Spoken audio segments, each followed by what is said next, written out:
6 o'clock when you're ready. Okay. Good evening. I'd like to call the April 23rd meeting of the Ocean Highway Port Authority to order. This time, you please stand and for the invocation led by Mr. Mike Cole, followed by the pledge. Gracious Heavenly Father, Lord, we do thank you for the many blessings that you've given us. We thank you for this great country that we live in. We pray that you would be with our leaders, and give them wisdom and discernment, make decisions for our country. We pray for our local leaders as well, Lord. Ask that you watch over our first responders and our servicemen and women everywhere. And we ask all this in Jesus' name. Amen. Pledge allegiance to the flag of the United States of America and to the republic for which it stands, one nation, and all United States. Rosanna, will you please call the roll? Commissioner Moore, Here. Commissioner Cole, Here. Commissioner Nelson, Here. Commissioner Hill, Here. Chair Taylor. Here. Thank you. All right. I want to welcome everyone for being here to our meeting, to the wonderful residents in again. Thanks to them for allowing us to use the facility here. It's nice and cool. We'll resume at Peck Gym on our next meeting on May 14th. Public comments for non-agenda items. I want to introduce Ron Coddington, who's from Boca Raton, and coming up to once again to join us. Thank you for being here. Hello, yeah, Ron Coddington. I'm from Apton Port Services. Wanted to drop in. Of course, we have a proposal coming to you for the continuing engineering services. So I wanted to give you a little bit of idea of what I look for in something like this. In a port that we're coming into, the first thing is inspections. We want to look at any inspections that you've done, and we want to do any inspections that aren't done. I'm also big one on above and below the waterline inspections, putting divers in the water that are certified inspectors, been doing it all their life to find out what's going on underwater, what's going on the bottom, etc. Looking at your bulkheads, your pavement, your buildings, and your entire infrastructure. But most important for this port is grants. We have about 15 grant writers within our organization, 2 of them in my office in Boca Raton. If we were to get the contract with you, we would service you from our Jacksonville office, but our grant writers could be from other places.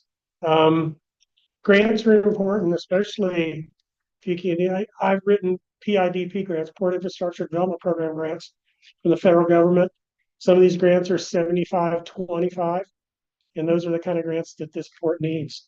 So that would be my goal if we are selected. Like I said, you'd be serviced from our Jacksonville district, but I would be here as I am the port lead for business development. So the big one, like I said, inspections, your cranes, and I know they belong to someone else, but those cranes, we have history for those cranes coming from Wilmington. But the inspections, bulkheads, mainly the underwater inspections, those are extremely important. And I don't even know what your bulkheads are built on, whether they're sheet pile bulkheads, hard supported walls, or what they are. But that's one of the most important things to know, is because we don't see that when we're out on the piers and when your tenants are working. You don't really see what's underwater, and we need to know what's there. But just want you to remember us, Apton Port Services. You're going to see a very detailed proposal from us, and just recognize that we have about 40 port engineers in our company, and those are the people that work on these kinds of projects. We've got a lot of expertise, history, lots of history, and like I said, my first experience in port started in 1979, so I bring a lot of experience to the team. And I'll let you get on with your business, but I did want to let you know who we were, so when you see that package, you remember the face. Thank you very much. These products and things coming up again. And then next we have Mr. Virtue. I know you have some you want to discuss some items on the agenda. So once we get to those agenda items, I can bring you up then. Would you like to do that? Yeah. Okay. Do it that way, Justin. All right. Well, perfect. Hey, we're at tab 7A of old business, and we have a speaker. It's Mr. Virtue. This is the RFQ for legal services. I only have one question. This is really for Tammy. Would you do any conflicts of interest or not issues? Well, and Ms. Richfield, I will say she did indicate in her packet that there are some conflicts. We talked about it a little bit at the last meeting. I'm sure it'll come up again this meeting. But yes, thank you for bringing Okay. that up. That's all I had. Thank you. Thank you. All right, so going into the legal services, I know we had a couple of candidates here at our last meeting. Unfortunately, Tammy Fox, she was unable to attend, so we'll give her same opportunity to come up and give her presentation. And we'll also give everyone else present the opportunity as well to back up and visit us again and make a few remarks. But we will start with the top of the list, and because I am not great pronouncing that name, I'm just gonna say Tammy Fox. Welcome. Thank you, Mr. Chair and Commissioners. It is Trastevno. That is a French spelling. And so, yes, at least it's easy to say, Trastevno.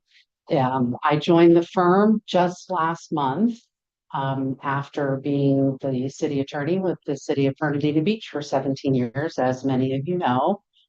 So I have been working with your predecessors on your boards and your staff, and when you have had a director, your directors, as the city attorney many times. So our firm has been in place and representing only local government since 1973, and the principal office is in Clearwater, Florida, but I am maintaining an office right here and establishing a Northeast Florida base for our firm for local government clients only here. So we don't represent private clients, real estate developers or anything like that. We just represent local governments. We have 10 lawyers in our firm, 9 lawyers in our firm, pardon me. 7 of us are board certified in city, county, and local government law. So our model for our firm is that you will get with me and with any of the other attorneys that need to help us out, only expert local government attorneys. And so, of course, what does that mean? As part of your RFP, you put out that you would like certainly somebody that understands municipal boards and parliamentary procedure, Florida public records laws, sunshine laws for open meetings. I am an expert in that. I was board certified first in 2006, and I've maintained that certification ever since. Most of that time, as you know, I spent as the city attorney.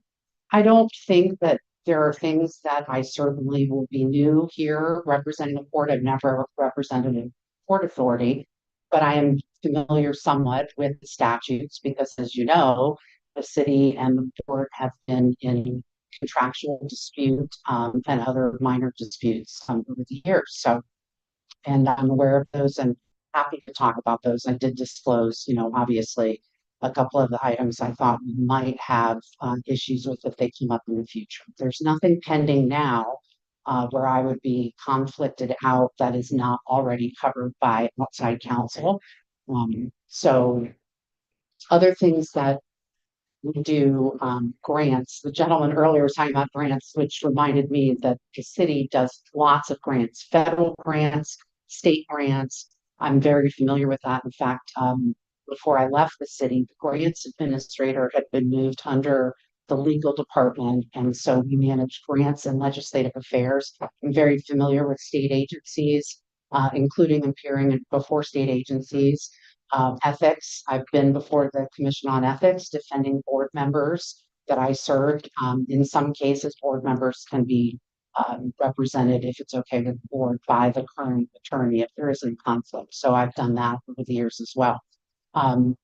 Public procurement. I have a lot of experience in public procurement contracts, both with state required provisions, general contract provisions, and then it's important in a lot of contracts to have federal provisions when you have federal funding, grants, things like that. So I'm familiar with those things as well.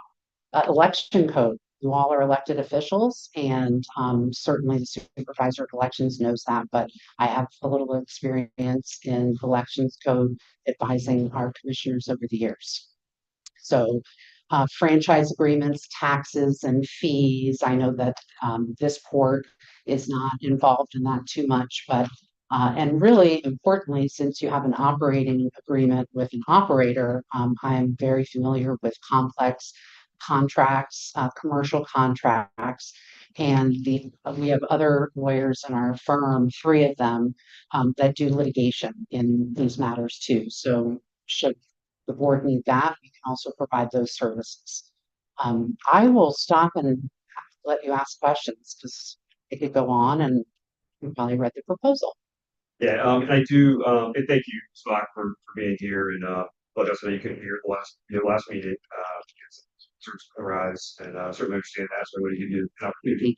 And yes, you have a lot of local experience, and with that local experience, you do run into, the conflicts that you mentioned. I know the two that we have listed, the pilot payments, and it comes up with that, or even the property tax issue that's continuing that's going on right now. And there's the new one regarding the fabric warehouse that kind of came up right at the end of your time, city. So that would, I think, really be a third one that could be a potential conflict. So thank you for bringing that, to our attention. That's something that we would need to, this direction we go, we would need to really consider how we would handle that step, because there would certainly need to be some sort of outside counsel that has to pay and work with on that as well. And I know Patrick's been involved with that, so again, that could be the direction that we go, and leaning on him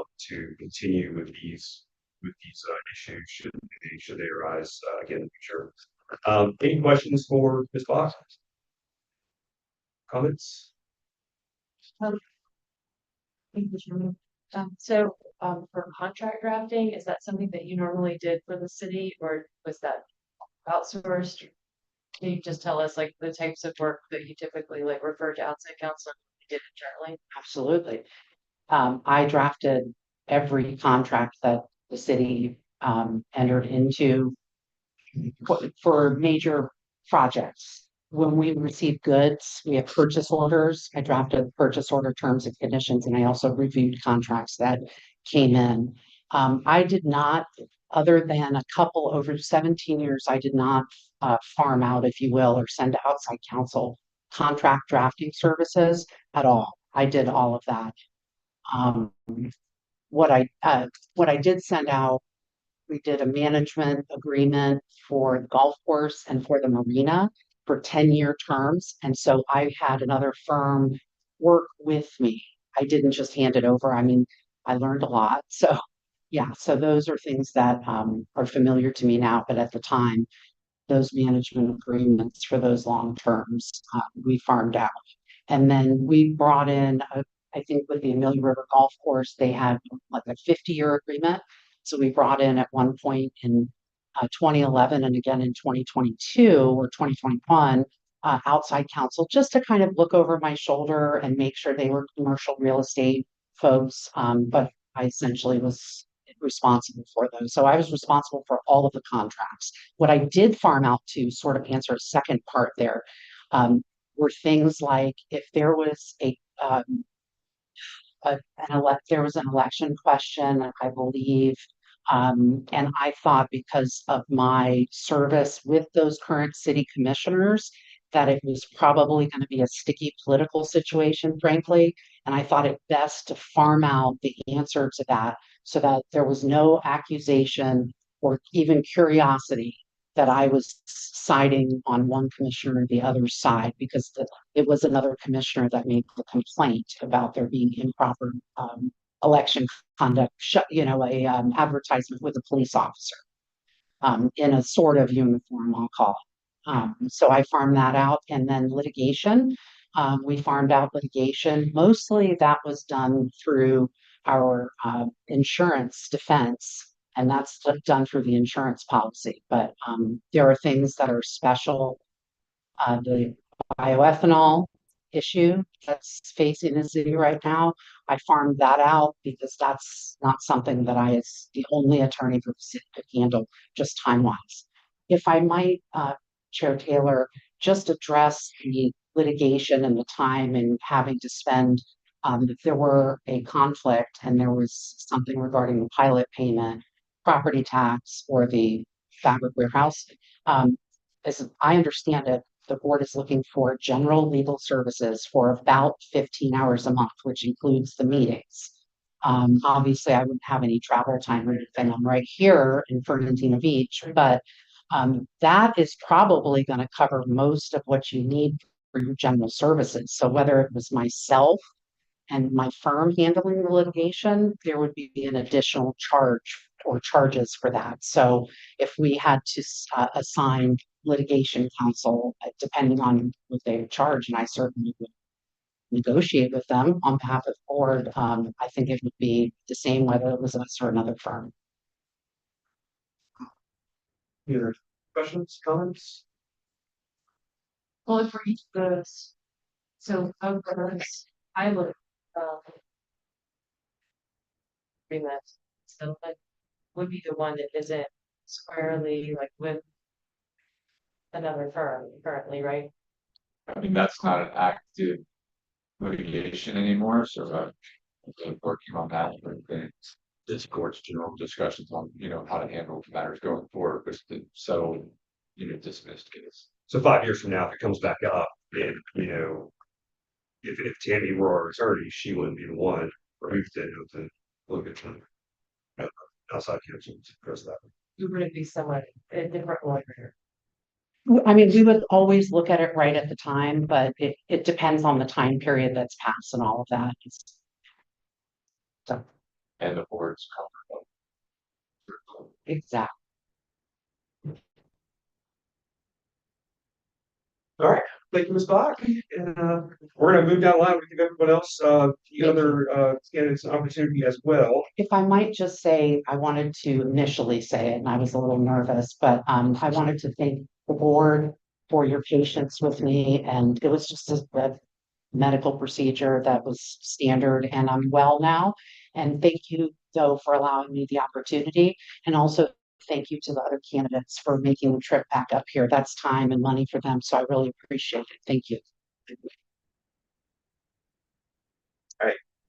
Up next, we have Lasikia Hodges. If you like, you don't have to, but if you'd like to come back up and say hello. Or... I would like to come back up, but lawyers usually do not turn down opportunity to talk. So I will talk. Living politicians. Yes, and thank you for saying thanks, Tammy. Tammy's great. We've actually worked together on the city, county, and local government conferences, and it's really great, to see you in this platform. So I did want to touch on a couple of things that I didn't touch on the last time, and really it's primarily how SGR would structure the legal services. So, kind of like Tammy, I consider myself to be a full-blown transactional lawyer.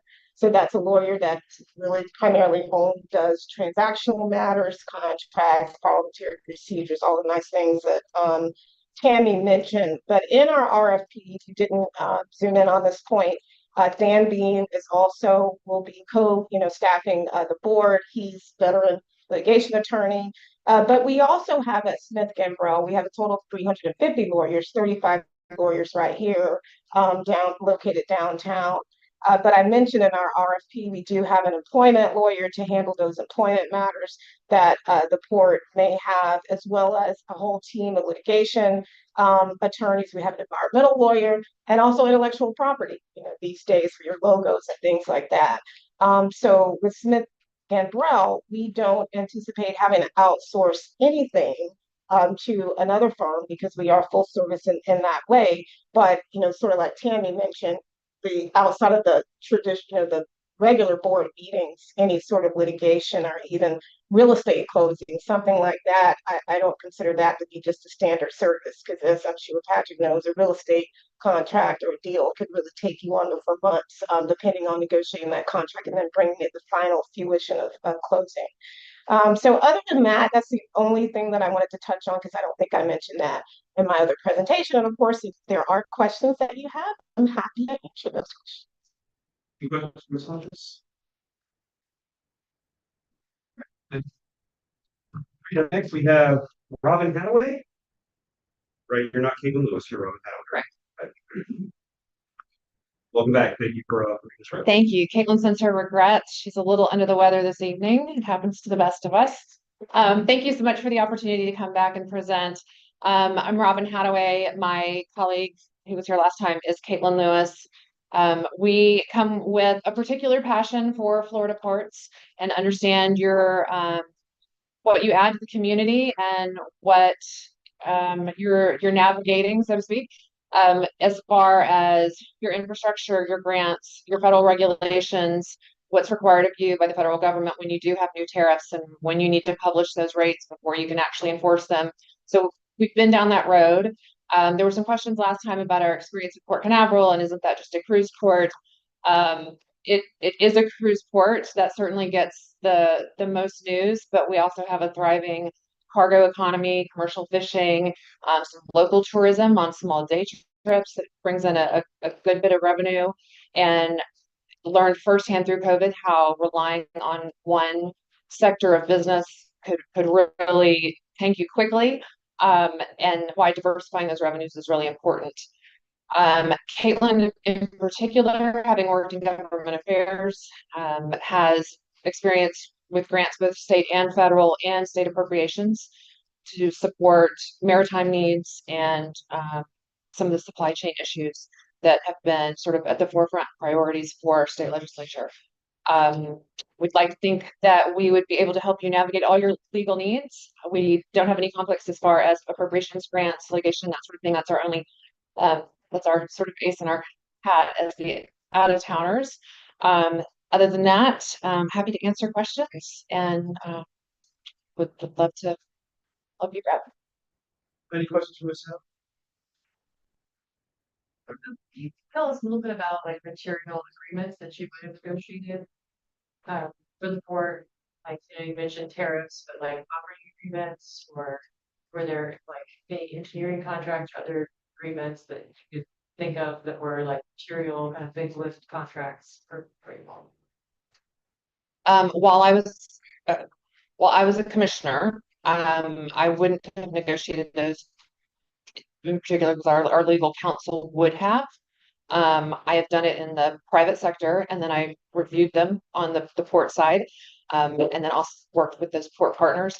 But I'm familiar with both development agreements, the engineering and RFPs, and the litigation that's arisen out of them, and how that can really slow down operations and development. And then Caitlin has negotiated and worked on finalizing terms of grants, making sure the funds were applied appropriately in compliance with the projects to make sure the funds were going in the right spots. Does that answer your question? Yeah, and it's helpful to have, you know, counsel that's sat on our side. And I work on both residential and commercial leases in the private sector as well. And a lot of what I think goes on in ports is a little different than municipal law because it's leaning more towards the private sector as far as some of the business that you're doing and serving that business community. More like economic development than municipal. Agree. Any quick questions? All right, Hathaway, thank you. Thank you. Thank you for the opportunity. All right, so we have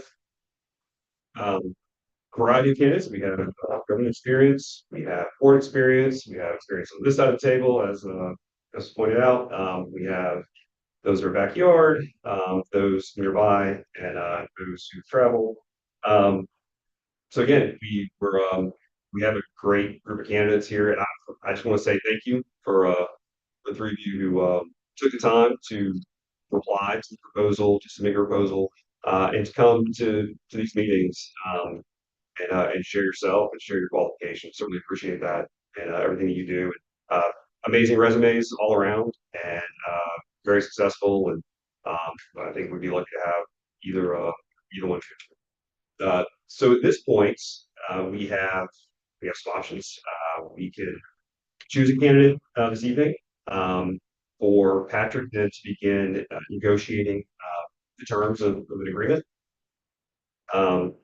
We can say we're going to try again, whatever the board's pleasure is. But again, we have, like I said, we have three outstanding candidates here So it's towards pleasure. Personally, I'd like to do a little bit deeper dive myself on their resumes, their qualifications. I've read all of them, but I haven't really done a deep dive on it. So. Good. Sorry, sure, question. Yeah, so just comparing the proposals, I was focused on fees, I focused on, just because we have such a limited budget. And, experience that's directly on point, which I think we don't really have to sacrifice in terms of experience with any of these candidates. They all have significant deep experience in local government, and so I think on the experience, I can check the box on everybody. Fees, I think there is some significant divergence between the proposals. And then also, being local and being available, I think we know that we can work in different geographies, but sometimes it does require someone to be at a meeting, and sometimes that's last minute. So obviously there's always a preference for having someone that's local. That also tends to keep costs down, I think, just because there's less of a learning curve. But yeah, so I'm prepared to make a motion to proceed with one of the candidates this evening. But obviously, if other board members don't feel prepared to vote, Patrick and I talked about it, and he said he would be willing to stay on. But I think if we have a majority of board members that have reviewed most of them, should vote. Well, I think, yeah, we've had these for a little while now, and at least better part of this month, to kind of review. But again, if the majority of the board would not like to, vote tonight, I would hate to put it off again and have them, have to come back out. But no, and I agree, cost is certainly a factor, plays a role in this. And you're right, it's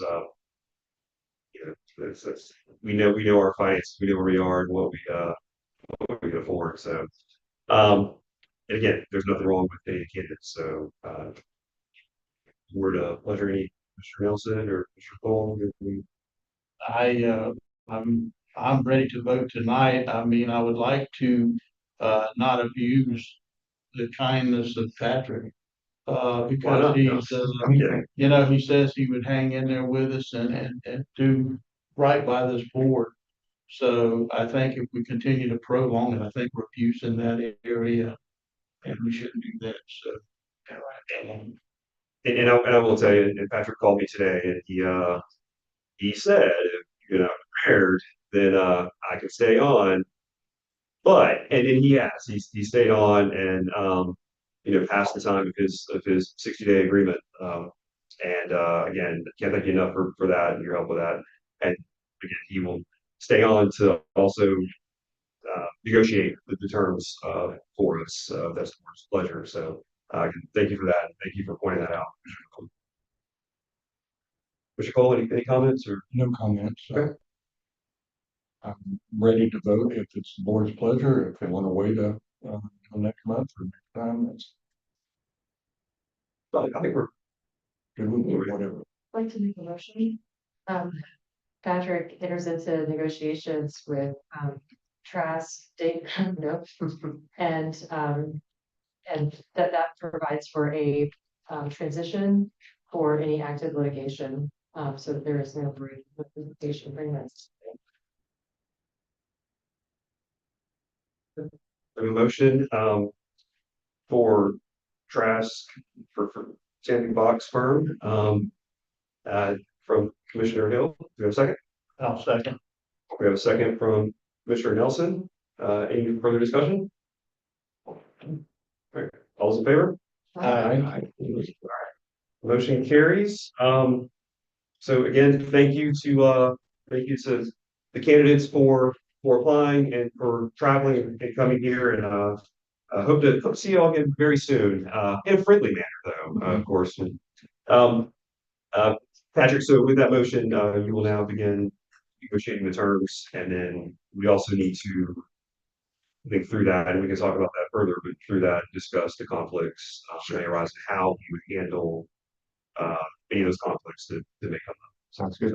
And I did just want to comment that, that a couple of you said like that you were wanting to mention things and, I get very nervous about these, decisions because I think they're really important. You all are extremely smart. And we're honored that you came and applied and you put forth the effort to come and present your qualifications. And it was a hard decision for me, but nothing against Tammy. Thank you for coming.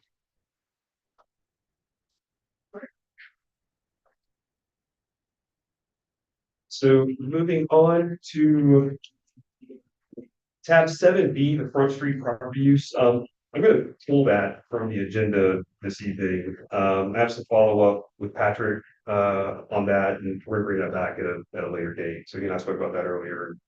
So we'll bring that back. I didn't look at signs and I'm looking at getting signs for just general insurance purposes. Great, thank you. Great. Awesome. All right, tab 7C, the infrastructure fee reports. We got the reports. Greg Hale sent that over. So we have that in our package here. You pulled it up, yeah. So this is the quarterly report on the tariff collections that have been earmarked for our pilot fee to the city October 1st. And we look at this, we see the collections of 11,810, and as I know, Pierre has brought to our attention that there's going to be a potential shortfall unless we figure out how to cover that. But the discussions come up now. We have this. Do we have any comments?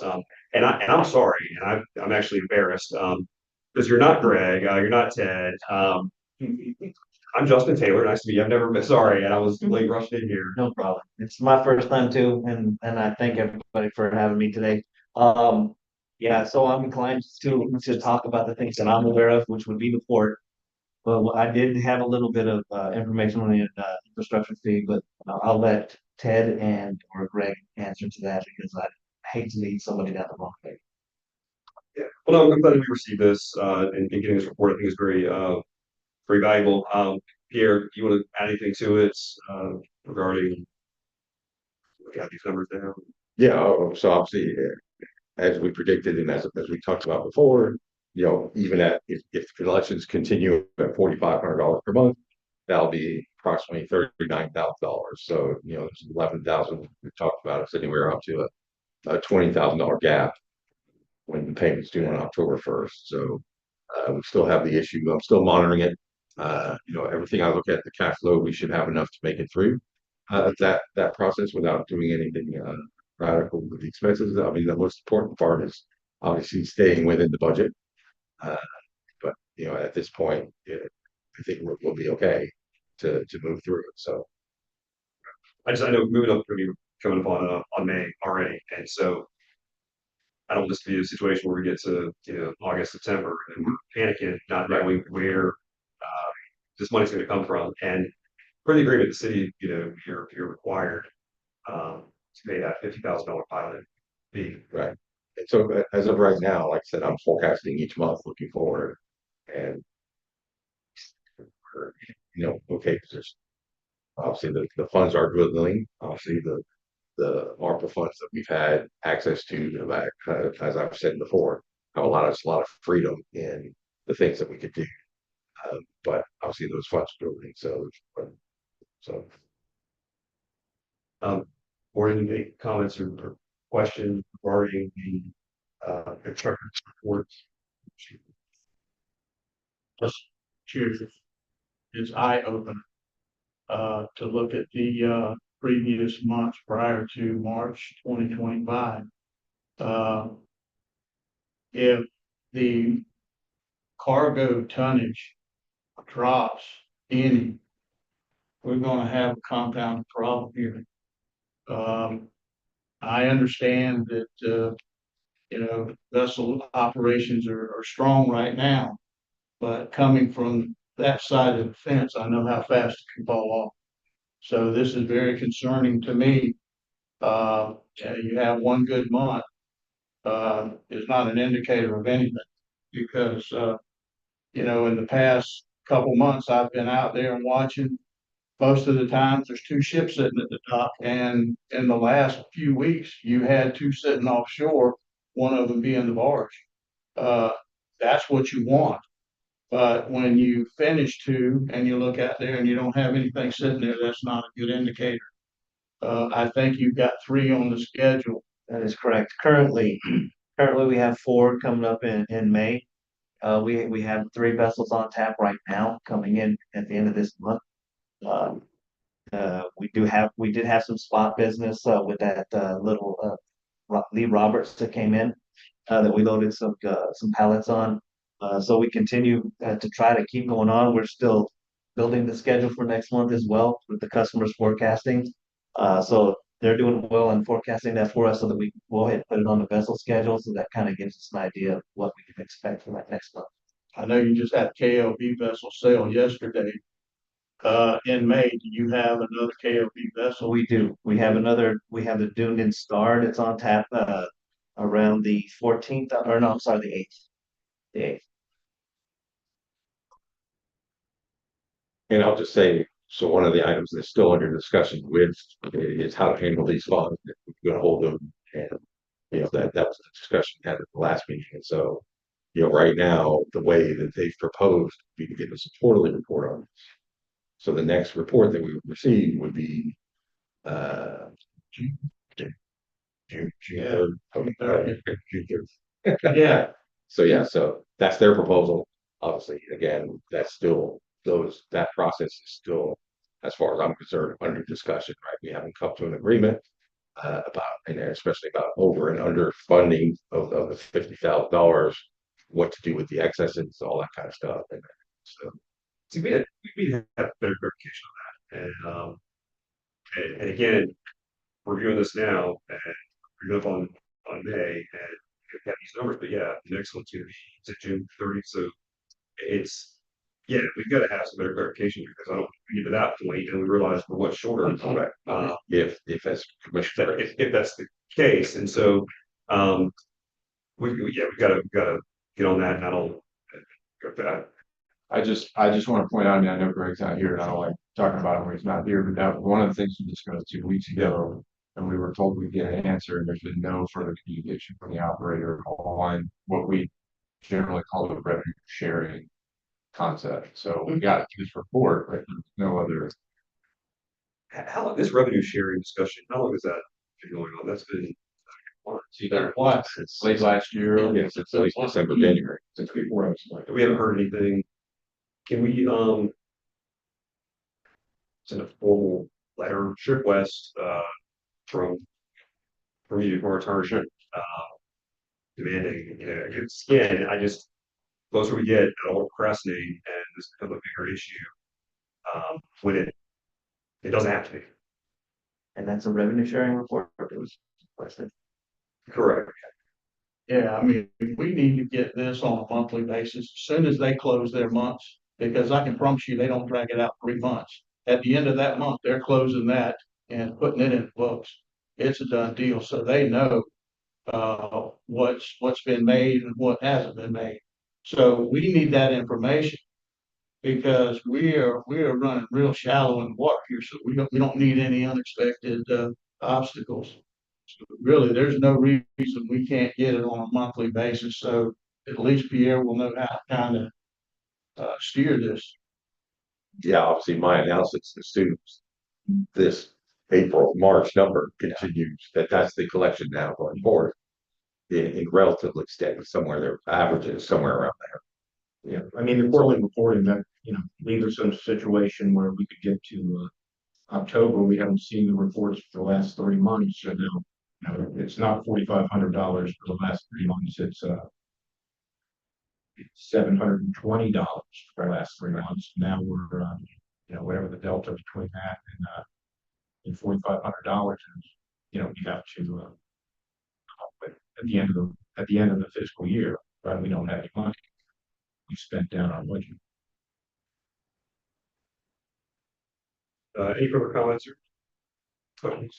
Patrick, thank you. Mr. Chair, I would just say, once this is established and we're beyond this first payment, then you can move into something if you want to go to quarterly.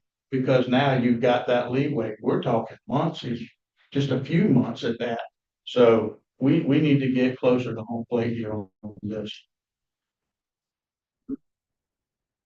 Looking forward to tab, 7D. It's the vendor replacement contracts, to draft.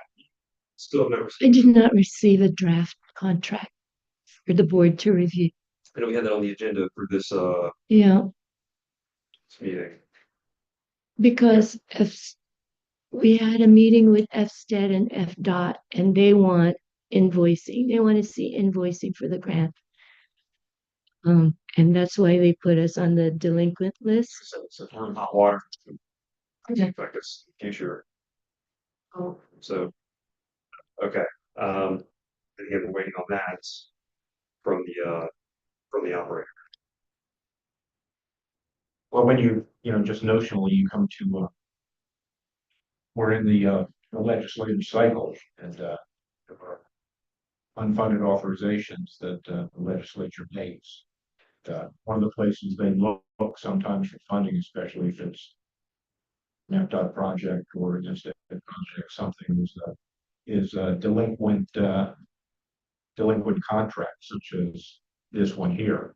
Meaning we haven't appropriately and properly provided the information on the spend down for the grant. When they start looking for money, that's the place they start first.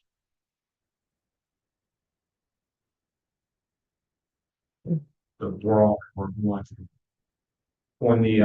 the bad boy list, the naughty list, if you will. More likely it becomes that that one could be targeted at the last minute to be taken back. Mr. Chair, Rosanna, did you get any response to your last email? No, Hello. Yes. no, just maybe yesterday.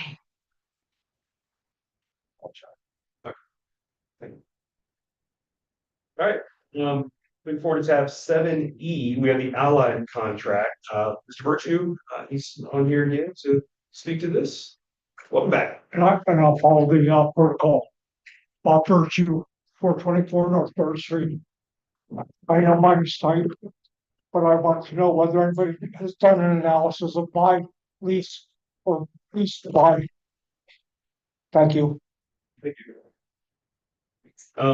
None of that question's come up before, Adam Virtue posed a question. I did, yeah, but, the operator said that they were fine with that, so it's their money, it's not, I mean.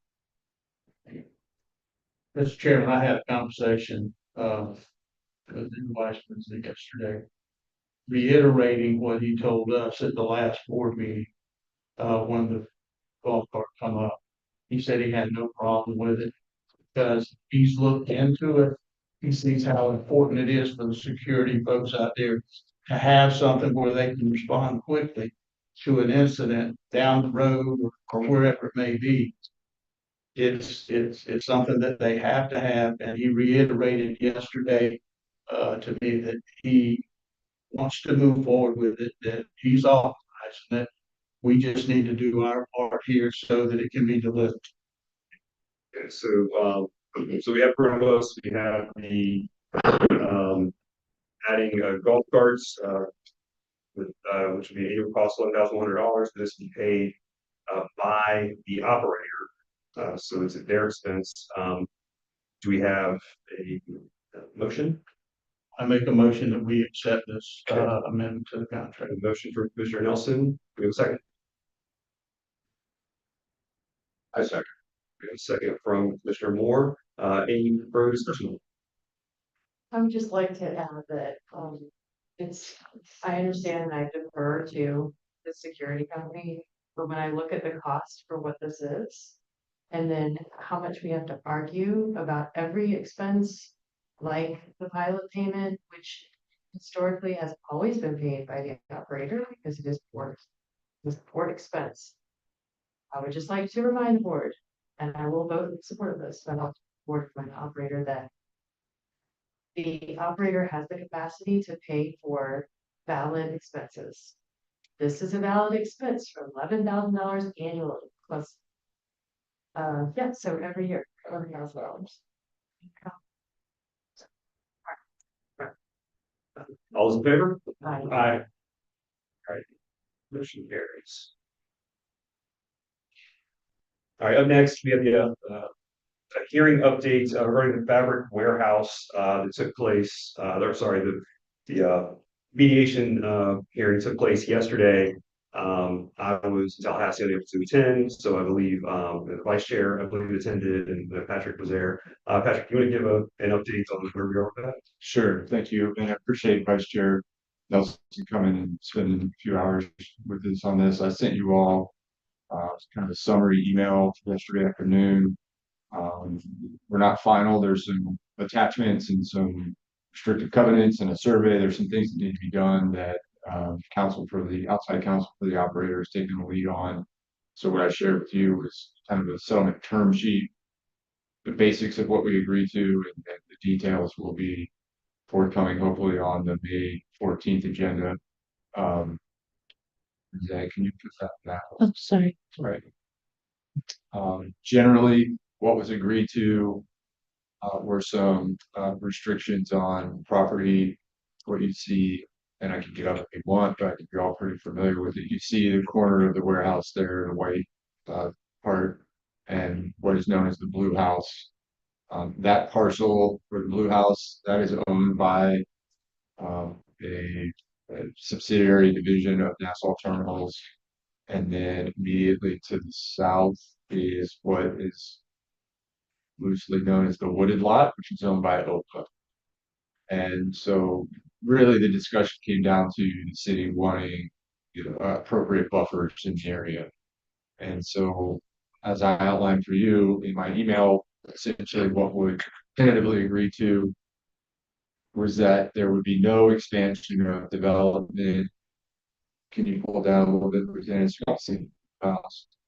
No expansion of development to the west and to the north of the blue house. So that area that's basically yard that faces the facility on the western portion and the northern portion, there will be no expansion of development into that area, as well as the operator will have to provide a 10-foot landscape buffer. And the landscaping will have to comply with the city code, so it will be required types of planting, certain trees and certain type of shrubs and hedge and things like that. They will have to do that. You can see that the Scambia kind of dead ends or T ends there. There is a right of way that goes in between the blue house lot and the quote unquote wooded lot. So on the other side of that is OPA property where those trees are. As part of the settlement, the city asked that OPA also provide a 10-foot buffer, not landscape, not planted, just existing vegetation on that wooded lot. There already is a approximate 30-foot vegetated buffer on the facility side, but they want an additional 10 feet so that there's one contiguous 10-foot buffer along there. And so that portion of Opus property would have a restrictive covenant on it that would be recorded and run the land in perpetuity that would require a 10-foot vegetated buffer. Again, it doesn't have to be planted, doesn't have to be native, just leave it the way it is. So if that's the proposal, it would be subject to this board's approval on our part and subject to the city commission on their part once all of the other documents are drafted, generally agreed upon, surveys generated, those type of things. So that's kind of what I outlined in my email to you.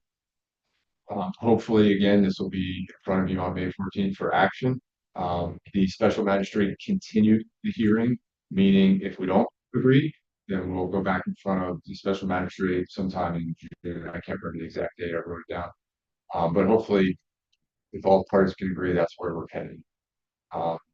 So I just put that in front of you. I'm happy to answer any questions, but again, there's some ironing of wrinkles that still needs to be done, but that's where we are. And obviously, Vice Chair Nelson was there to chime in. All right, any questions or comments or Vice Chair? Well, sure. In looking at it, there's always been that, you know, backdoor statement that we need to preserve this land. This is a good way that we can preserve this lot. This is the one everybody was looking at when we were talking about selling the building. This is the one that the contractors come out and said, this would be the lot you would want to use because of the layout. That 10 foot starts at their right of way to the south, to the property line of the next homeowner. So, 10 feet, you've got a fence line there. West of that fence line is already a 30-foot buffer there. So what this board needs to consider is, we need to make sure that whatever we do moving forward with this settlement is good with the neighbors and good with this board. And I feel like this would be something that we could go to the operator and just tell them, if you want this 10 foot a buffer, it's gonna cost you X amount of dollars, because nothing is free anymore. We need to make sure that we cover ourselves and that we use it to our benefit. Nobody's going to, quabble over 10 feet. And I think this would make a very big problem go away. And it was told that if this board ditches this, it goes back to ground zero. It starts all over. So that decision belongs to us. And we need to take it seriously and look at it. Know that, people are going to say, well, what's the fair value? Well, what you do is you take that entire lot and you look at what that was valued at before. We were talking, this was probably one of the highest lots that we had. So if you take off that 10 feet by whatever it is, 60 feet, 65 feet, whatever that fence line is, it can turn out to be a pretty good chunk of change. So that's my outlook on it. That's what I was looking at, and I was listening to in the room, that, the decision's going to lie with us. They want to settle this. They want to get out of it, but they also know if this board is not moving in that direction, they got a bigger problem. So I think that we're in a good situation. We need to negotiate it. We need to use Patrick's knowledge in this, and we need to make sure that we get the most for the property. Thank you, Vice Chair, for the update and those thoughts. Mr. Virtue, I made a mistake. I didn't call you up first, but I know he's on the. I was still going to speak to this item as well. I was there yesterday with Patrick and Ray. Virtue 424 North First Street. So from the neighbor's perspective, some of the neighbors are okay with us. And some say, take the public warehouse away, put it where it was originally proposed and originally approved. But the bigger question to me as an individual, my wife doesn't agree with me, by the way. But I wonder who's going to take care of the landscaping behind the blue house. So if landscaping goes in and a year later it's dead, so where are we? So that's my concern. My concern is, as I look forward into the future, who takes care of it? And then my second question is, since OHPA is a petitioner, does OHPA share some of this cost? Does coastal share some of the cost? In other words, is it the petitioners, when the petitioners are worded, it's all three petitioners, I think, not just one. So the original petition had just the Nassau terminals. And it was the second, the latest version that had OHPA and coast to coast. So I think about cost again as an issue. That's all I have. Thank you. Thank you, Mr. Virtue. Patrick, go ahead. Sure, I mean, we don't have a draft zone for called the Blue House, not owned by OHPA. They would be required to comply with the city's landscape plan. I think it was type D landscaping, which is the most particular, the most intense or specific. So they would be on the hook for. And there's probably a monitoring period. I haven't read it in detail, frankly, because it's not going to cover its obligations. to deal with. What the discussion was very clear on the wooded lot that is owned by OHPA is that just leave it as it is, not plant anything, not remove any invasives, just keep it the wooded lot essentially. But all of those details will be spelled out not only in the restricted covenants that would be attached to the settlement agreement, but the settlement agreement itself. So I'll make sure that once I get those documents, obviously my objective is to protect this board and this entity, and the operator has their lawyers to do that for them. So we'll make sure we iron all of it. My concern in this whole thing is really for how we got to the place that we're at. That we're in the place that we're at is because the port operator decided to put the fabric warehouse in a place that we didn't authorize them to do. Now you fast forward and we're being asked to effectively give up a chunk of our land, even though it's, only 10 feet. How large of a lot, so we're reducing the value of assets that we have to basically cover a decision that Savage has made.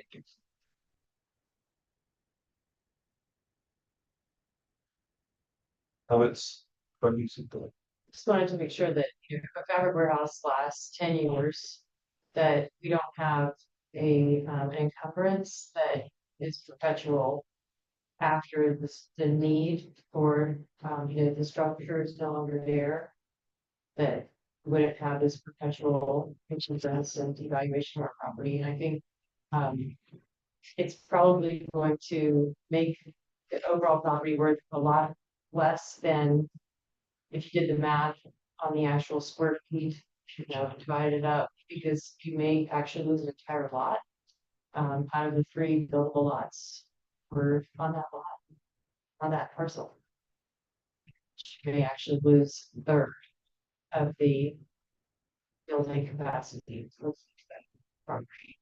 And then I know that OPA used to own Blue House at some point, when it was like the development infrastructure, NASA infrastructure partners. And then it was sold, but to me, it was always difficult to figure out how it was sold. So the counsel for the operator provided some of that information to the city, and so that question arose before the mediation was ironed out. I will say that from the property appraiser website, it's hard to figure out exactly how big this wooded lot is because the boundary is the whole facility. So the operator is going to have to get a survey, so that should help us get a clear depiction of exactly how much we're talking about. But I would estimate it's probably about 10 by 60 is probably what we're looking at. So now what that does for any setbacks that you would be required to comply with, and how much more it shrinks the lot, I don't know. But just because it's a 10-foot vegetated buffer doesn't mean it can't also be your setback, right? It can be both things. It's not being put in like a conservation easement. It's basically saying you've got a 10-foot buffer back. So if you had to have a 10-foot setback, they'd be ones. But again, more detail to come, and I'll get you that. I wouldn't be surprised if, when they built the wall, that the developer of the wall owned all of those properties, because there's a dead man that runs all the way to the middle of the street, up underneath all those properties. Mr. Chairman, let me just say that in the beginning, when all of this transpired, we had people telling us that it's gonna cost $450,000 to move that fabric warehouse around. I've heard as high as 600,000. It doesn't sound like the operator's in very good negotiating position at this point. Patrick, correct me if I'm wrong, if this really boils down, could the courts direct them to move that to where it was approved initially? I'd be speaking on, what recourse the city may have. In fact, the permit has not been issued. I think that if they were to take enforcement action against the operator, they could go to court to compel it to be moved, or to be removed. But I'm talking about what the city would have to do. I will say there was discussion that the life of this warehouse is about 20 years. And I'm not sure that the operator in the city resolved whether these are perpetual restricted covenants or not. I think that that has to be discussed, but there was some discussion on that. So going back to the location of the warehouse, and yeah, I remember that very well. It was a big issue that came up, and I think it was probably one of those unintended consequences that they moved into a location that they felt would be better without just waiting a few more weeks to come to the board and discuss that, and then even look at um, the allowable location for it. And so fast forward to now, that's why we're in this situation ultimately. So no, I agree with the comments that were made. I just think at the time it was just one of those consequences that they didn't intend to get themselves in this situation to be honest. But fortunately, here we are. It's now we got to work through it. However, we got to do it. And I think all the options are on the table. Apply for a permit, they would Yeah, discuss it. exactly. On it. So, Correct. so I'm not asking to do that, but I Yeah. just do want to counter to say that like the cost of moving it, to say that they're like basically have no negotiating power. I mean, I don't think our job as a board is to be punitive to the operator or to, make an example of them or to teach them a lesson. I think that, not just one of five, but I think that we like, or think about the workers that have to work in this space. If the operator is looking at the overall plan for it, and this is a better spot for it, then it's a safer spot for it. Because if you put it in a bad spot, you're gonna have workers having to use infrastructure in a way that isn't intuitive, and that's not safe. So I would prefer to see the building in the location that best serves the port. We are told this is the location that best serves the functioning of the port. And so just pragmatically, it's the right spot for it. So then how do we solve for the aesthetics and the other, you know, fixing the process items that weren't observed? And I think a buffer is it's a good outcome. And I do think we should be compensated. So look forward to seeing it. Mr. Chairman, the thing about it is, when that initially was put on the northeast side of the terminal there was multiple engineering the firms that were looking at this, and that's what they came up and said, this is where it needs to be. I mean, it was on the highest point. Everything on the northwest is what I call waterlogged. You can expect anything sitting there. If we have a high tide, a super tide, it's going to get it. But they looked at that and said, you know what, you can keep things out of the water if you move to the northeast. And if you go out there and walk the terminal, you're actually going uphill. So it was right. So was there any engineering that was done before they moved it to the current location? Yeah, Kyle said that operationally, like they wouldn't have to cross streams, basically, like with the way they're, well, when they have multiple ships in port, how much activity is going back and forth, they're better than anybody. And I think the problem is that they were having to cross between the containers and there's no containers are going forward. So you'd be basically moving, keeping your containers in the middle of your, I mean, I'm not the owner, but the two containers would be in the middle of the port and you would have to go all the way to the corners into the warehouse to move cars.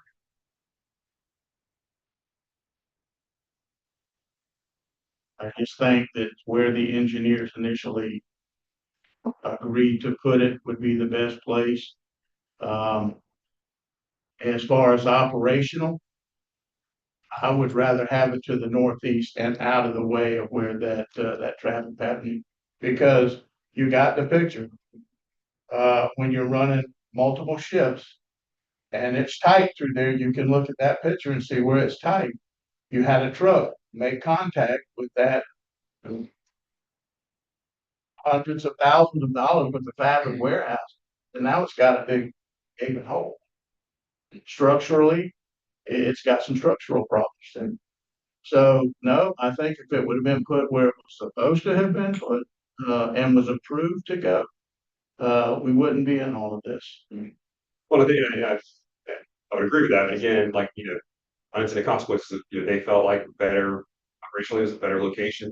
And we got to look at them. Is there not a mom and pop company? I mean, they're a large company. They they know what they're doing. But in a situation like this is one of those things that the decision was made to do it. We came back and said, okay, keep it as is, because we don't want you, again, the $400,000+ it's gonna cost to move it.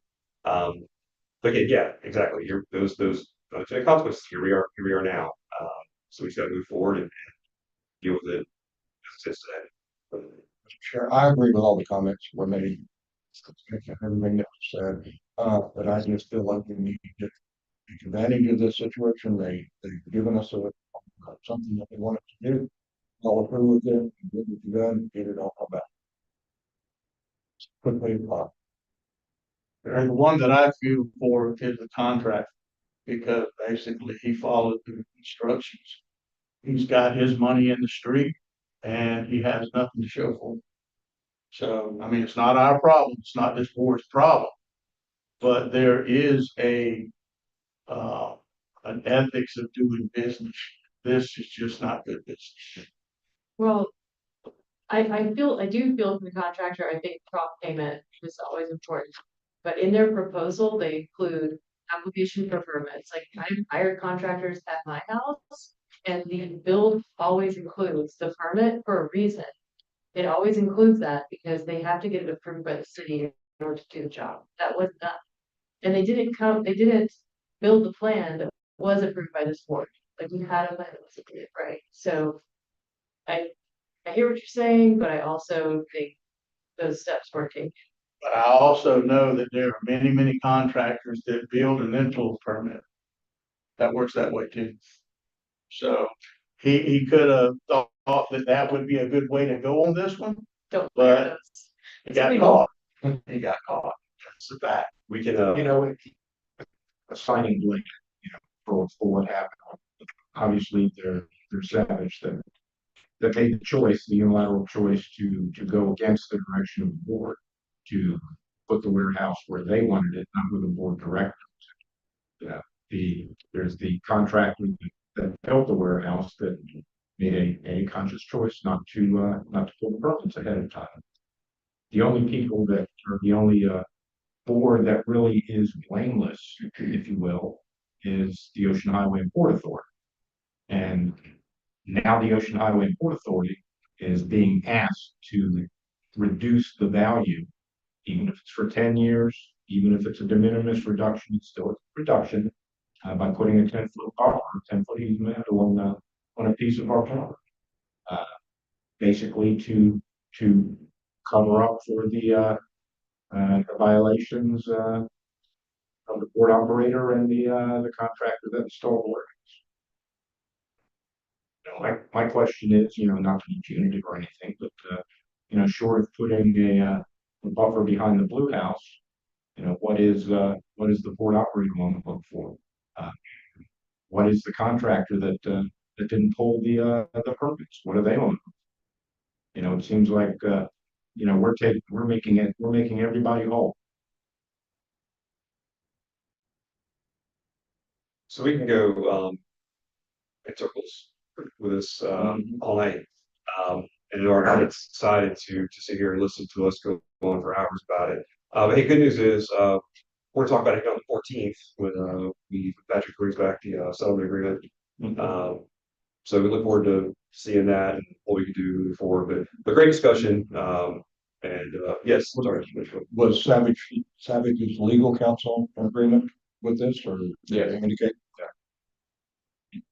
All right, so moving forward, tab 8A, the new business, board goals and priorities. Kind of get to that in a second on what my thoughts were for this item. Before I do, Mr. Bob Virtue, would like to make some comments. And Mr. Virtue, you don't have to go to the podium. You can just stand right there. I don't. Okay, Bob Virtue, 424 North Third Street. I just want to remind the members of the board that their mission is to look out for the people of Nassau County and the state of Florida, not necessarily the port operator as a whole. Thank you. Thank you. And we've, yes, you said that your times board to remind each other, on this board that our job really is to protect the interests of the neighbors when it comes to the port and then of course oversee the operations. But my this item is something I've wanted to have on the agenda, but as not as a standalone, um, just bullet point on the agenda, but more so an entire meeting that we can sit down and discuss our goals, our priorities. We have a lot of, we have a very diverse background when we look at who we have surveying, and a lot of people who are active in the community, who have board experience, um, a lot of thoughts, a lot of ideas that come up. We focus a lot on the Port of Fernandina, as we should. I mean, that's a economic driver, and something that's great for this community. Um, but what do we want to be when we grow up? What's kind of those next steps? If we're not talking about it, if we're not bringing up topics or issues or ideas of how to move forward with other areas, we talk about being that elected economic development arm in Nassau County. Commissioner Cole, or sorry, Commissioner Moore has brought a few ideas and thoughts to really get those juices flowing, and I commend him for that. And we've all, had different discussions with other entities. So my goal for this was to involve maybe other shareholders, including Sherry Mitchell with the Economic Development Board, Holly Coyle, who's the Economic Resources Manager for the county. I know Holly Coyle couldn't be here; she's out of town, could not be here this evening. I want to loop them into this discussion, but make it something that we can have, a good conversation about. I want this board to start thinking about some of those ideas, some of those thoughts, and really where your direction is, where your thoughts are, where you want to be. Maybe we're perfectly fine, with how we are now, but it's something we could draw Pierre into discussion of, financially, what can we do, what can't we do, what are we able to take on, what can we handle. But focusing on that, the county just released their Vision 2050 plan. They worked last year to create that input from the residents, and to decide what do they want to be when they grow up, and what's the direction they're going into. So what we need to ask is, how do we fall into that? What's our role in their plan? And so what I would like to do is, if this board can start thinking about some ideas, our goals, our objectives, our priorities, while still, of course, maintaining the interests of the protecting the interest of the citizens. Um, Start thinking about that, and then let's bring that back to a future meeting. I'll start drafting the framework, and I'll get it to Rosanna the next couple of weeks. She can send that out. If there's a meeting that starts to, second, I like to do the second meeting of the month, maybe in May, and then we can look at having this, more robust discussion, and invite Sherry Mitchell, Holly Coyle, and if there's any shareholders or anyone that this board thinks should attend, let Rosanna know, and let's invite them. Let's get them to the table, and really have some good, solid discussion, so we can start doing some exciting things, which is what we were intended to do. Arguing about on this board, we've already about pilot, we've already about property taxes, the fabric warehouse, all this stuff that's not exactly fun, but what can we do that can really help this community thrive and succeed? So I just wanted to give that, kind of throw that out there, and we are going to look at, I would ask that we not put anything, unless there's something major that comes up, not put anything other than a second meeting in May on the agenda, so we can really focus on this. And then I'll kind of draft the framework of what the meeting will look like. I'll get it to you, Rosanna, and then we can go from there. But in the meantime, start thinking about some things, and then share with Rosanna anybody you wish to attend, and then we can bring them to the table too. It's a great idea. Sure.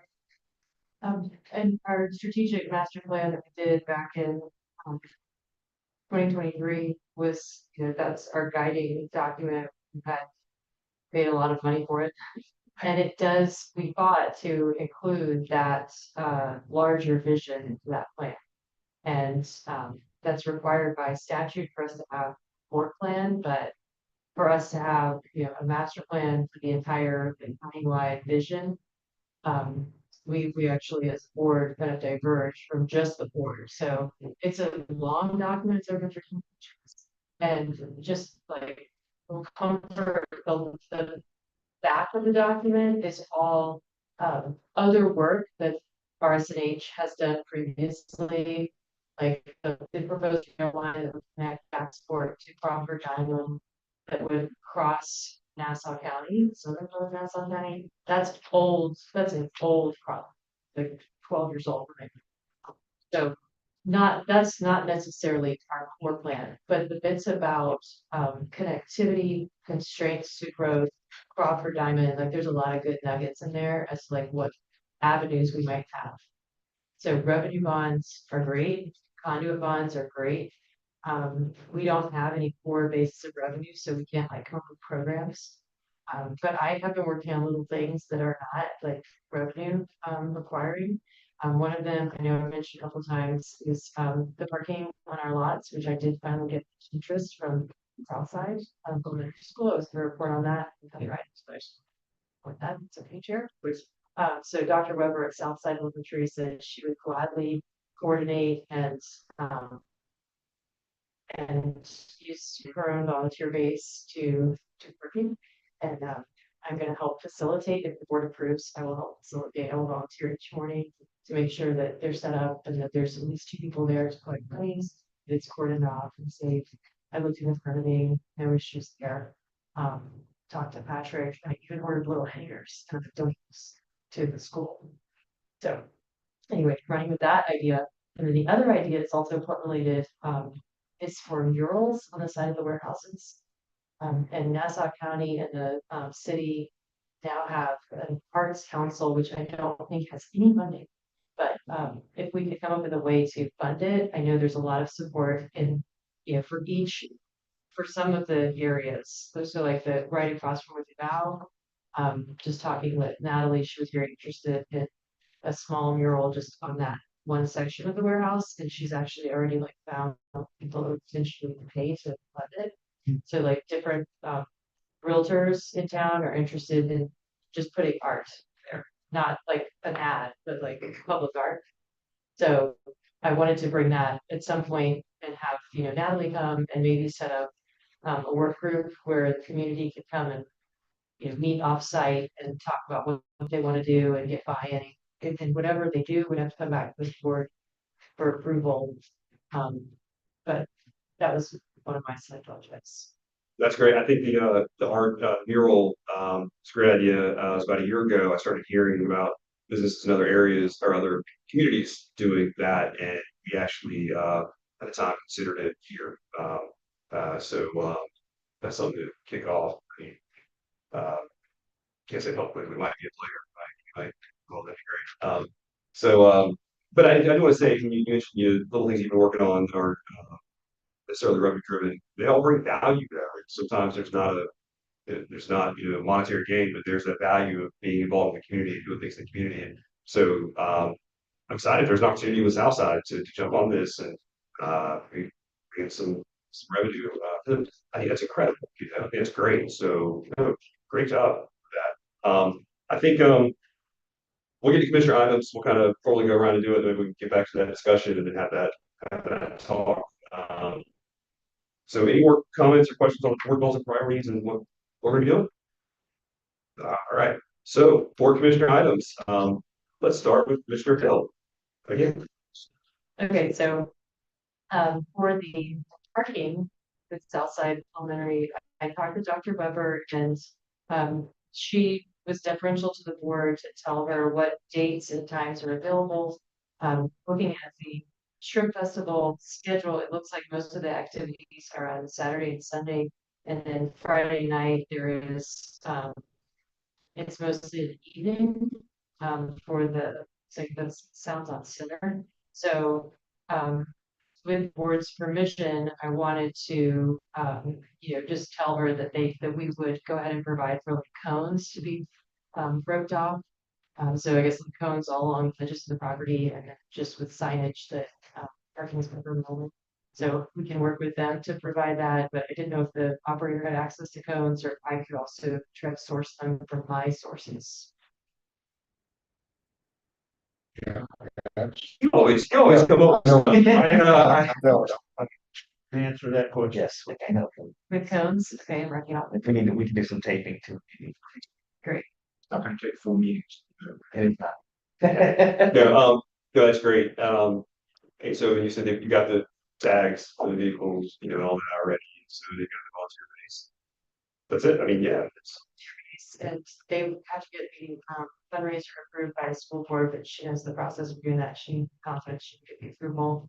And you know, we could ask for maybe something to be like sport related. They publish their yearbook every year.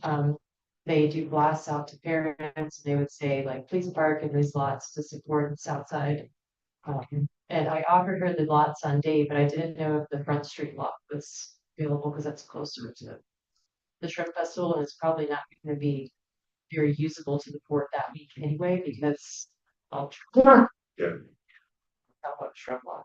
Yeah, the only thing that we've had discussion about, Phil, so you caught up, is the weekend shifts are becoming more and more stable.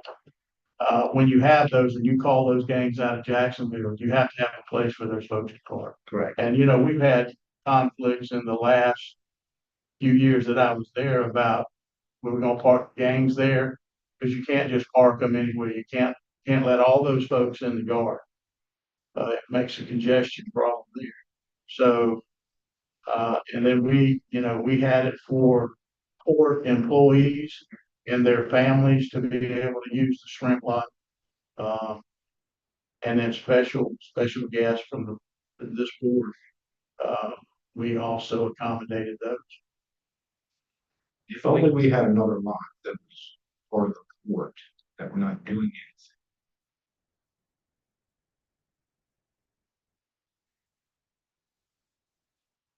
So, okay, so as far as Front Street lot, we, we, would that,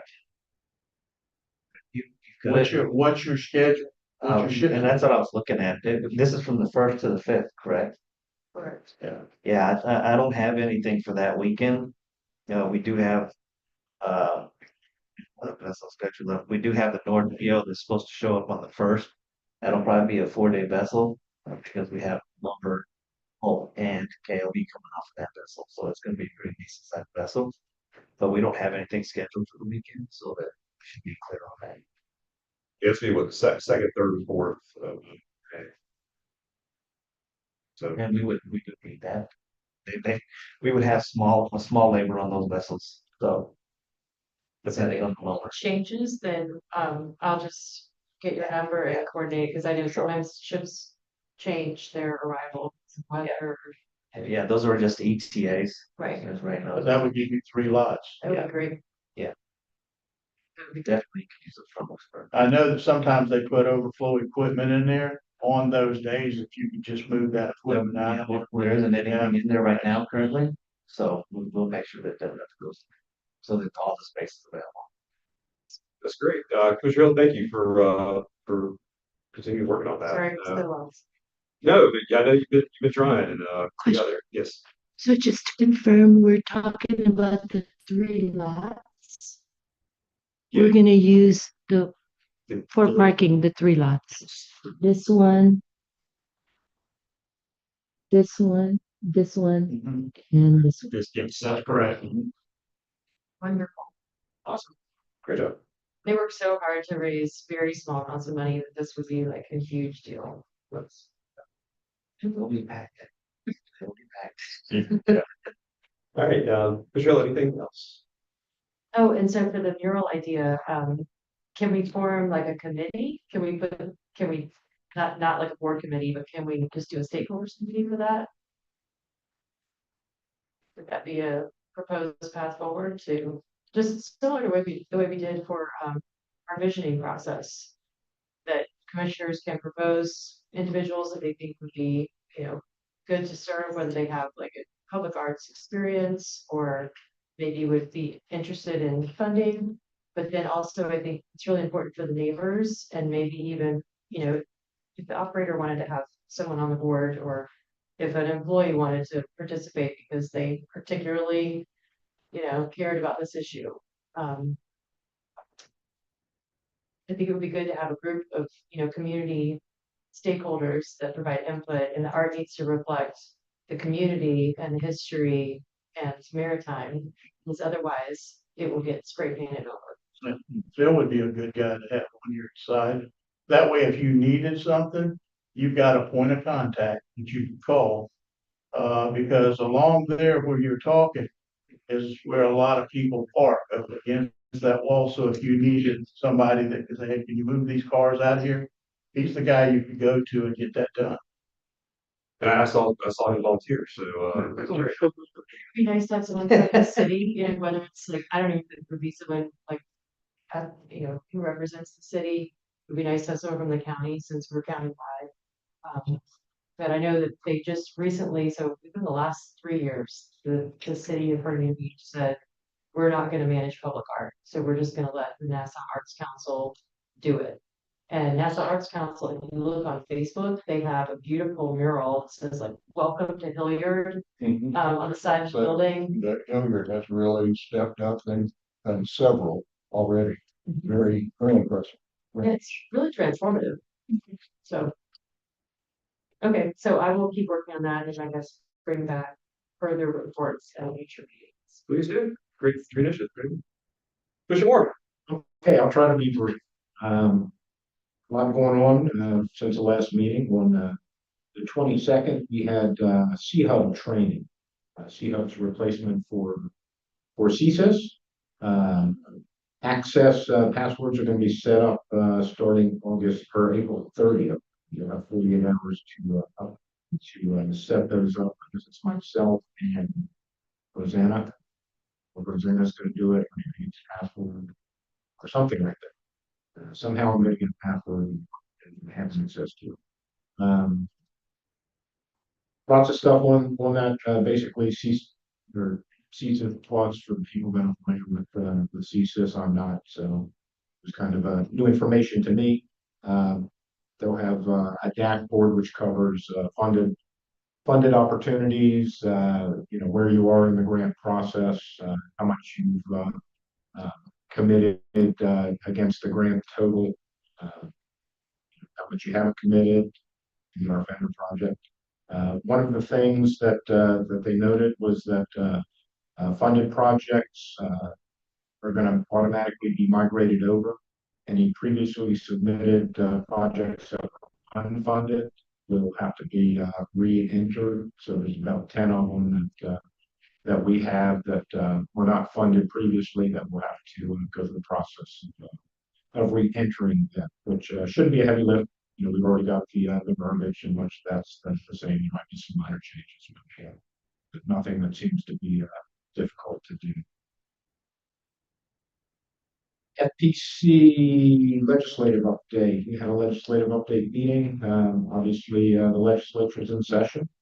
A couple of notes. The transportation bills. There is no similarity between the House version and the Senate version that are moving forward, at least as of the 17th. However, there is some consistency between the two in that it appears that FSTED will be okay, the same moving forward as it was. And there was some language in one of the versions that effectively did away with FTC's input and selection of the commissioners, for lack of a better word, representatives to FSTED, instead allowing FDOT to do that. That apparently has been taken out. It's going to continue forward. The budget is $4.4 billion apart between the governor and the House. There's a lot of tension and animosity. They may adjourn and come back in a special session when cooler heads prevail. Hopefully, given some of the discussions, there doesn't seem to be many cool heads up in Tallahassee. But as far as the budget goes, the Seaport numbers are generally looking about the same. The mooring bill, that was the bill to restrict mooring, that would give the courts the ability to restrict mooring within 5,000 feet of any port or turning basin or one way like that. that has a tough road to hoe. There's a lot of pushback from voting groups, so that doesn't look like that's going to move forward with any certainty at all. We also have the FDOT FSTED annual meeting. That is where we got put on the naughty list for the offender grant that we've gotten. That's why we hope to have some forward movement so we could get off of that list to avoid the ability, depending on how the budget works, to for them to step in and pull the money from us. There was one comment, a specific comment directed at us concerning an earmark for the CDP facility. Whenever and they obviously they can't direct us not to make those requests, but they would like us to try to get verbiage in those requests requesting funds from the general revenue. Because what can happen if it's not specifically identified as from the general revenue, they can approve the earmark and then direct FSTED to take it from existing funds, which would cause some other seaport or collection of seaports to lose money, which would not hold us in high regard. We took a $2 million project away from the Port of Miami, for example. And that is all I have. Thank you. Anything else? Vice Chair? Just a brief on what's been going on. I received some emails and some calls this morning from quite a few of the neighbors stating that the backup power generator came on late yesterday afternoon and ran all night until we had people come in this morning. So when I got the call, I made a few calls, had the facility and maintenance manager go and check it out.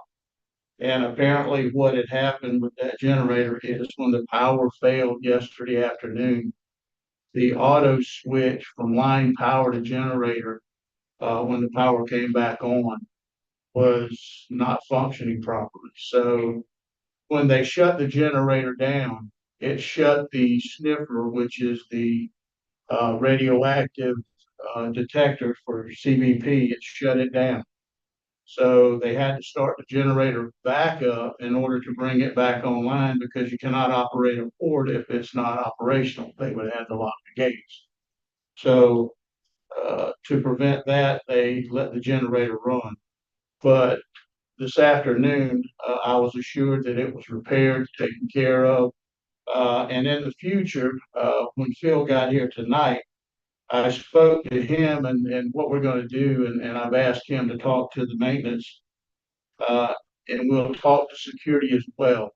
When they have a power failure and the generator doesn't respond to line power, that a phone call be made to management so that they can get the maintenance people out there, and the neighbors don't have to endure a very large generator running all night. So that will alleviate that problem. So with everybody working together, the neighbors will be much happier not having to listen to that generator, because it is extremely loud.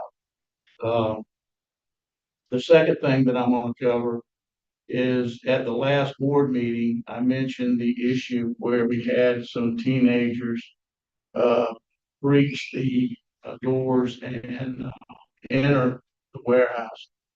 And Monday, I got a call from the detective that said all the suspects have been identified except one.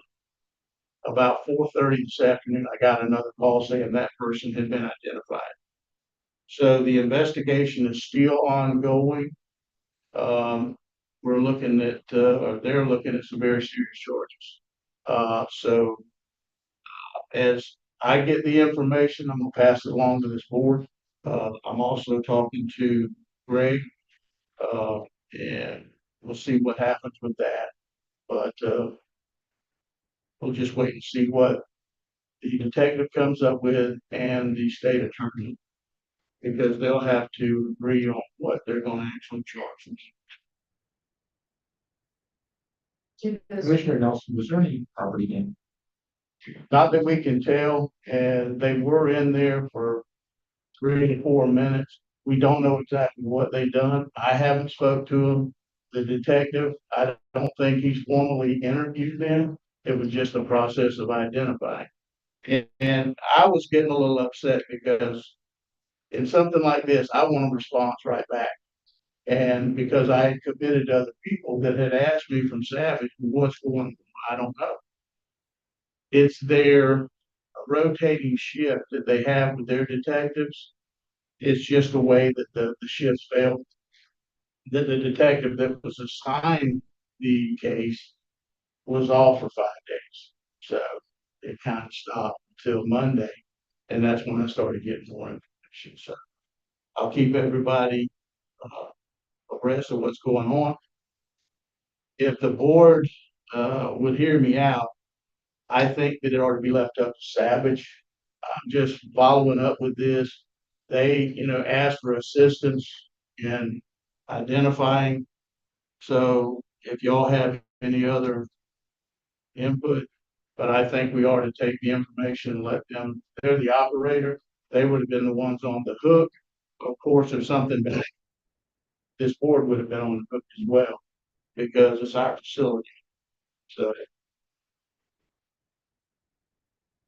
Thank you. So I'm sorry, these are teenagers. they're actually 3 females that are fixing to graduate.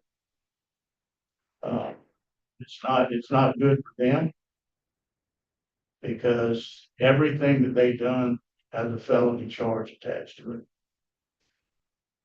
So but we're the property owner, so why would we defer to the operator to decide whether or not to press charges? Well, they're the ones that would have been sued initially. They would have took the brunt of it because when you're operating something, you're responsible for it. Those 3 girls did challenge that door and snatched it open. So now you got to look at that. So there was, it wasn't the innocence that some people might think, oh, they just went in your warehouse. If they would have went in there, actually that door leads into a shop area where there's forklifts, there's trucks, there's all kinds of things that they could have got hurt or even worse. So Well, I mean, just if you're concerned about their safety, then I don't think that the right move would be to defer to the operator to just decide what they want to do with these high school students that are members of our community. well, I would say That's this right. to you. I think that's why we were elected as commissioners, just to defer the operator. That's the reason I'm following up with it and not letting it go. But you have to also realize this. You're talking about 3 teenagers. We've all been there. That are looking at some heavy, heavy charges. Now, for what they've done and the outcome that we could steer this to will not be good for them. I can promise you that. So what I would suggest is looking at this, following up with the operator because it was their equipment stuff in there. What do they want to do with it? What do you want to do with it? That's the question, because the question will be asked this week. What do you want to do with it? So my personal response would be, do you want to take 3 teenagers that in their mind, they thought they were having fun. Okay. But they were entering people's property forcefully, which is breaking and entering and criminal trespass. Okay. Yeah, serious charges. But these charges could also destroy their lives. for the future. They're planning on going to college. I was told this afternoon, yeah, these folks want to go to college. Too bad. I don't know too many people that can go to a college with a felony charge, actually multiple felony charges. So what would you suggest, Commissioner? Oh, when I was probably 6 years old, my older sisters and I thought it'd be a really good idea to throw mud on our neighbor's fence. And so we mixed up the mud. And the reason we did this is because they had been very mean to our cat, right? They were like cruel to our cat. So we thought we were entitled to mix up a whole bucket of mud and fling the mud in big globs, like vandalizing our fence, basically. Yeah, this is in Atlanta. And my sisters ran away when they heard the car, but I was the youngest, and so I was the one standing in the driveway with my neighbors pulled in the driveway and saw me with the bucket cleaning the mud. And so I got the project, me alone got the project of cleaning their fence and repainting it. And so I got the summer project out of what I did. And it taught me a lesson I remember the rest of my life. And so these girls will remember this lesson for the rest of their lives. And I'm not saying we should go easy on them, but uh, it's we need to, as adults who have fully developed prefrontal cortexes, um, provide the opportunity for them to have that learning experience, right? And we want ways for young people to understand the important work that happens at the port and the livelihoods that depend on it, but also the safety and those concerns. So I'm very interested in this issue. Like I don't want to allow the operator to decide. I think that we as a board and as the property owners should care about what happens to these girls, and I'm gonna follow their case personally. So what's going on? I would not want them to be prosecuted to the fullest extent of the law. That's not my goal. My goal is for them to fully understand what they did, but they're also high schoolers. And I think you and I both agree on that, because I watched the video. I think it was a hype situation where they were looking for someplace to hide, but they have to know when you cross that threshold, it goes from a game to a crime. And I don't think that they realize that when they've done it. So I would say to you, that there are multiple things that we can do to bring the severity of this to them. But I think charging them with multiple felonies is a little much. That's my opinion. I think especially with no real damage, nothing stolen. Again, I think like one of you said, it's kids having fun or think they're having fun. Mr. Hill, I was trying to think of a story like yours. I don't want it published in the paper though, so I'm not saying. Uh, but but no, I do understand. I have a 14-year-old son, and I was glad to hear that they were three high school girls and not a boy. So if you were kidding, but I know as a parent, you worry about that. You worry about their future, and so you look at things a little different. And I know, your parents sit up here on this board, and you think back to your kids, and what if it were them who were in trouble? Um, you want to try to help them out, but you want them to learn that valuable lesson so they don't do something like that again. You're talking about three individuals who are about to graduate. They have plans for college, and a stupid, silly prank where they busted into busted into a door, went to a room. A few minutes later, walked out. Nothing damaged, nothing missing. Yeah, I mean, try. Yeah, I don't. I wouldn't think they would deserve the felony. Although, like you said, that's what they're facing. And just one thing, um, you know, it is easy to say what we would and wouldn't do, but I watched the video and I could tell from their actions that they were in that moment, because when they came out of the warehouse, out of the office area, they crouched down and went up behind a cart it just pulled up. That to me is more concerning than them coming out of the building. Because if that boy would have put that car in reverse, we would have had three bodies laying in the middle of Second Street. I saw the video and Mr. Phil saw the video. And that's not something that you take lightly. And these kids need to have reality shaken into them. I definitely go along with that. But as far as pinning these hard charges on them, they made a mistake. That's what they done. They made a mistake. It could have cost them their lives. That guy would have backed that car up because they were all hyped up. You can watch the video and see it. If he would have just said, "Hey, I'm going to get out of here before they catch me," he would run over three of them.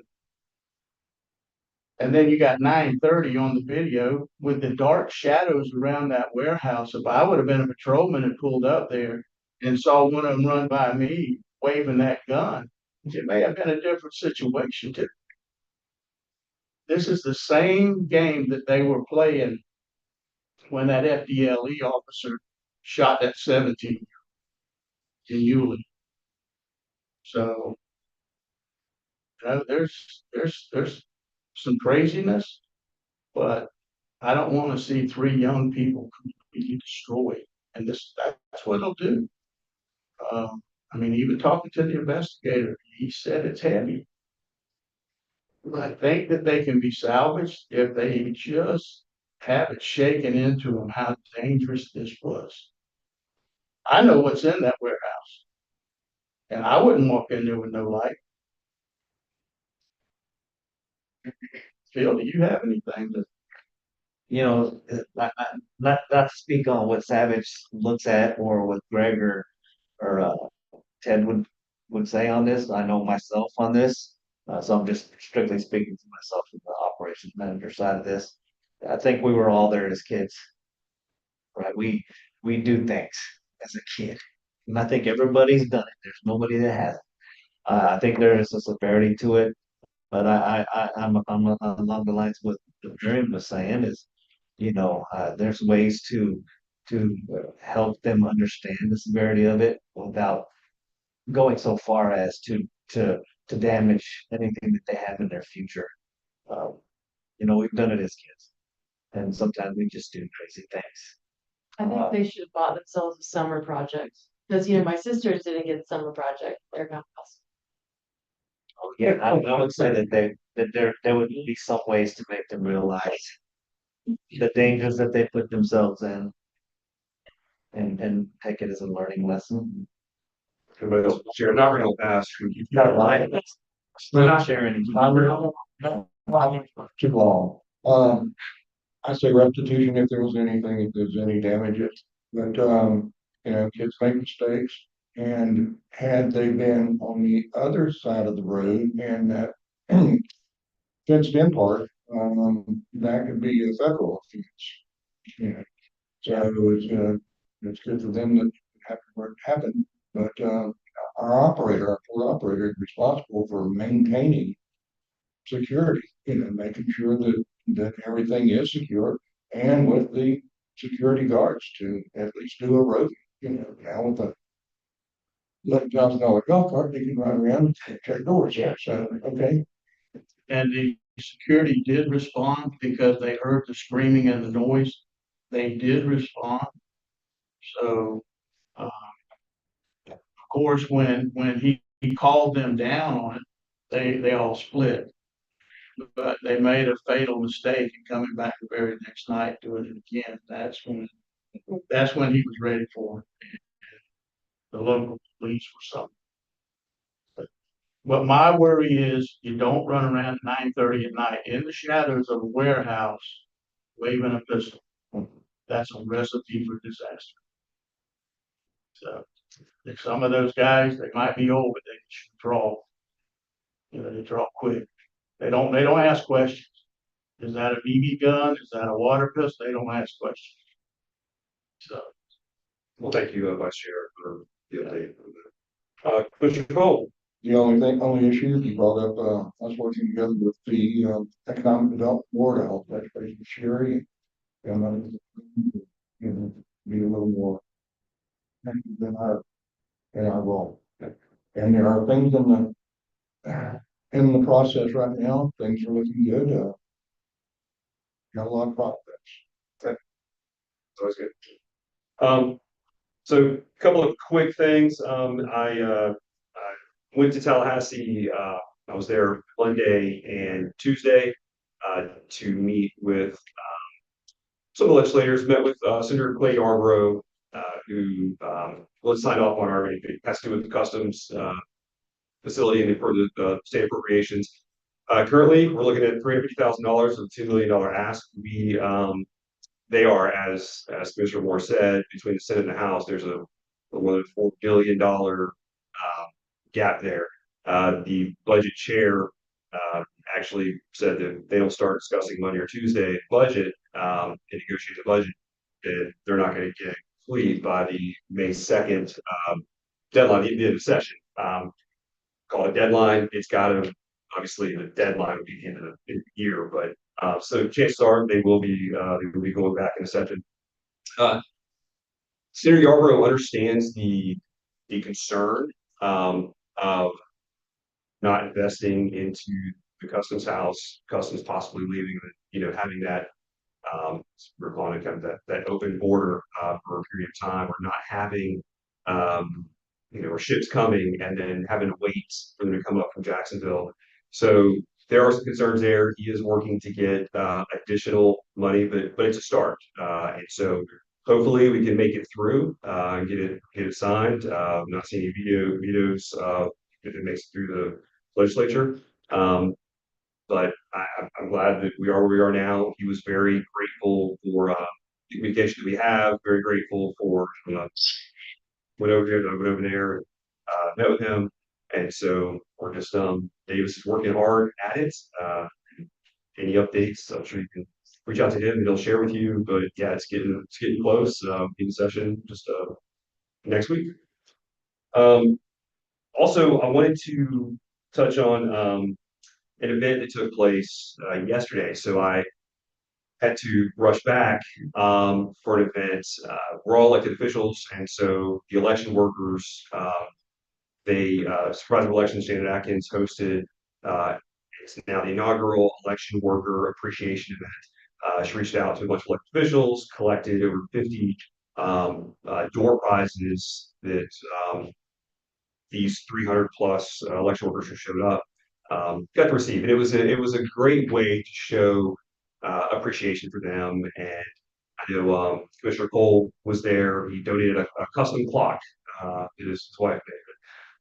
It was a great way because, again, having run campaigns like we all have and going through that process, there's that side where you have all these folks who are checking in, who are working the machines and help you through that process. And there's so many people that make that process happen. So I was honored that Supervisor Atkins asked me to see the event, and it was a great turnout. And so I just wanted to commend her on that.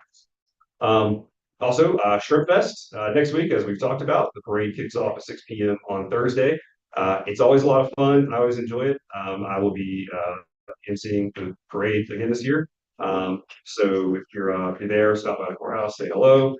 That's where I'll be. Other than that, I hope everyone has a safe Shrimp Fest weekend, and we look forward to seeing you at our normal location at Pet Gym on May 14th.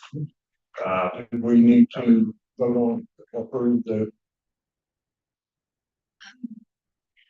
expense report from Commissioner Moore. It's not on there because it was just processed yesterday. So, yeah, sorry, and I was not going to ask you if you had any updates or reports because I know you're. I'm gonna. Yes. So we'll cover from here. For the reason I can't get my email right now, but I do know was $740.11 for the 2 overnight stays and parking and mileage. no mileage. No, $740.11. $740.11. I'll take a motion to approve. And I say, We have a motion from Commissioner Hill, a second from Commissioner Cole. All those in favor? Aye. All right. I will not, sorry, I will not be at the next meeting, so I'll travel. Sorry. All right, cancel it. No, I'm kidding. I'm sorry, there's one more item. Sorry. That I failed to mention. Yeah, this really till 8 o'clock. Yeah, so the operators annual report was published on Emma. And I sent it to Roseanne, it came out yesterday, so she'll make sure everybody receives. One real quick outline.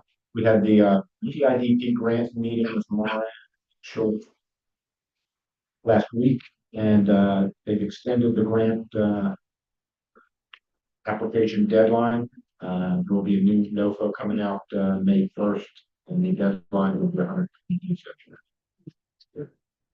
All right.